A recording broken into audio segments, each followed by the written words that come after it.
Welcome back to our interview with Professor Reverend Ciakudia. Thank you so much again for hanging out with us today. It's really a pleasure speaking with you and the passion that you have for your great country, DRC. Thank you very much. Now, as we didn't really get a chance to elaborate a little bit more, would you tell us here, Americans, what's this that we hear about the 4 million women who were raped? Could you tell us a little more about that? Because that sounds really... The rape of the women in Congo is a weapon of war. Who are those people doing rapes and raping? As I said, the rebellions have been created by Yoweri Museveni of Uganda, Paul Kagame of Rwanda. For almost now 20 years, they are creating different rebellions. There are many rebellions created, financed, and instrumentalized by those countries who want to loot the resources, mineral resources in Congo. And it's a huge business going on there.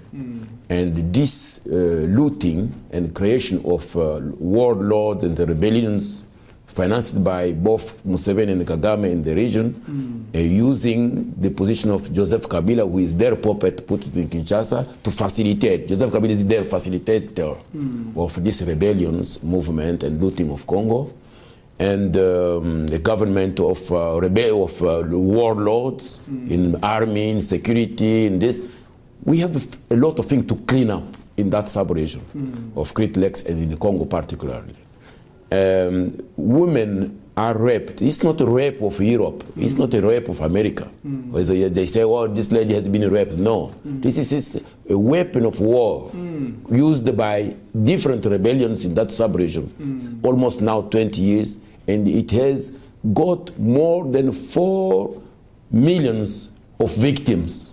When I'm saying 4 millions of victims is they are using weapons in the body of women and killing them, destroying their body with the knives, taking the children inside of their stomachs, and even raping the children of less than 3 years, and raping the women, the ladies, all the ladies of more than 70 years old, with cruelty of warlords.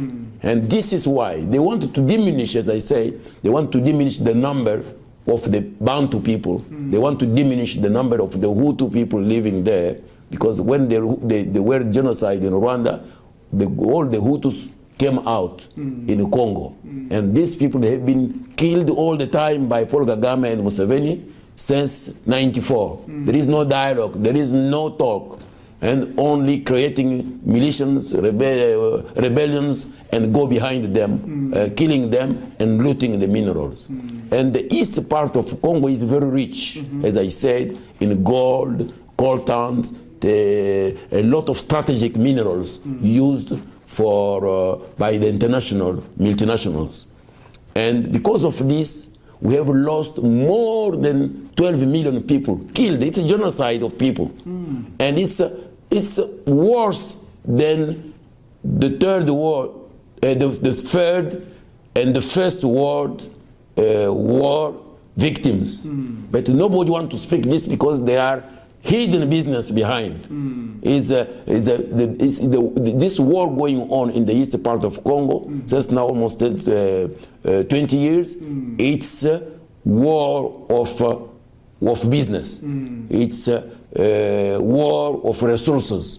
It's why some agreement have been made that nobody can buy the coltan of blood to create iPad, iPhone,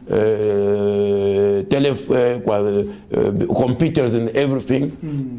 But still, this business is going on out of the international rules. The blood diamond is still going on.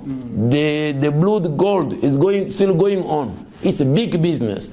And this business is a disadvantage of the local populations. And there are more than 4 million of people forced to displace inside of the country, running in the bush, living in the bush without food, without anything. And nobody wants to take care. You will never see these pictures in CNN. You will never see it on BBC. You will never see it in any international televisions. But it's known. Reports, international reports from UN system has been made. The UN chief of human rights in Geneva knows all these things.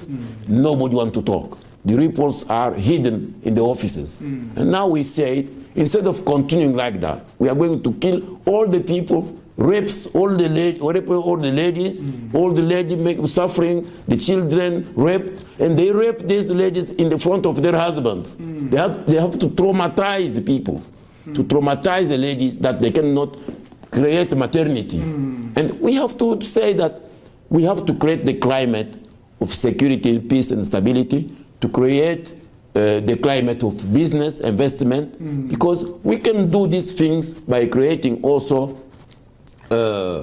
Congolese people who can do business with Americans. We cannot invest in a country where people are poor. Absolutely. You need to have the counterpart of your business. We need to make a joint venture in the business. But we have to empower Congolese people, both intellectually, in the business and this. But we have also to put the people in the school. Because we can, in 10, 20 years, Congo will be having illiterate people.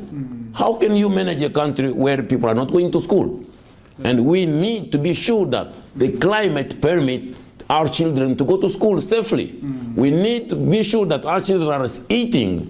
We need to be sure that the basic of surviving of people, the condition of surviving, the basic conditions are protected. Their human rights are protected, and their democracy can prevail. And you cannot make a democracy in a country where people are not have a living. Absolutely. And all the tentative of democratization of Congo has failed. In 2006, Jean-Pierre Mbemba, who is now in The Hague, in prison, gained the election. And where he is, in The Hague, Joseph Kabila continue to be president with the support of Kagame and Museveni to continue the business, dirty business. In 2011, the popular man of Congo, Etienne Tshisekedi, won the elections. And he was put in house arrest. People were killed again. People were put in prison. Many have been disappearing. And with this, we cannot continue to speak about elections, speak about democracy without good security behind this. Then it's why I say, in 2016, I want to run for elections, but I want to be sure that my voice will be heard all over Congo. But I want to be sure that the people who will vote for Ciakudia will be protected. I want to be sure that the gain of the vote of our people will be protected, because it's not good that people goes out to vote for a candidate, but another one becomes the president who is not voted by the people. What is the right of the people in that conditions? What is the proudness of voting? What is the confidence of going to vote for the population? It's where we are now. We want the election of 2016, which I would like to go in, to be free, fair, and just elections, to be protected by international community. We need to be sure that we can put, we can have an eye on the electoral commissions, that there is no fraud. Then this man called Malu Malu, who is now the president of electoral commission, he did a mess in 2006. He created terrible fraud in 2006. Then they put another one called Pastor Mulunda in 2011. He created again dirty business with electoral commissions. And now we are going to tour 2016. The man who destroyed the electoral commission of 2006 is now again there put by Joseph Kabila to be the president of electoral commission for 2016. We don't want to see this man there. We want to see new people, free people. Electoral commission should be independent and just, not depending to the group of the majority ruling the country by crimes, not depending to the opposition, but being a really independent body which can overhaul the elections with the international observer.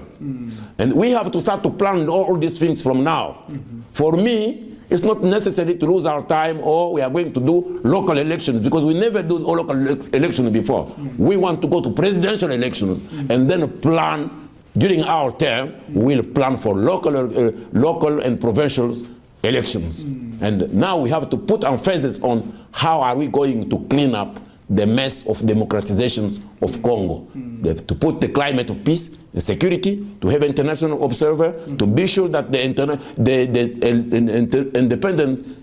electoral committee is really independent.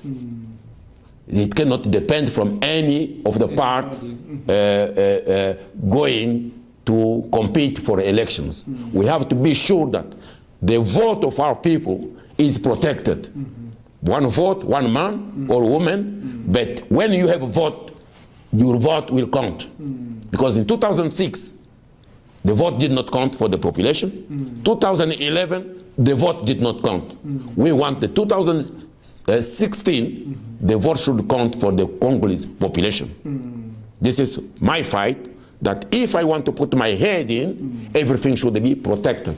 That my security is guaranteed, and I have a right to the media are open, my security is there, the security of the population is there, and now we can compete. And we should do the way that US, and I'm appealing for the US government to help us with the European community, to help us that the elections are fair and just.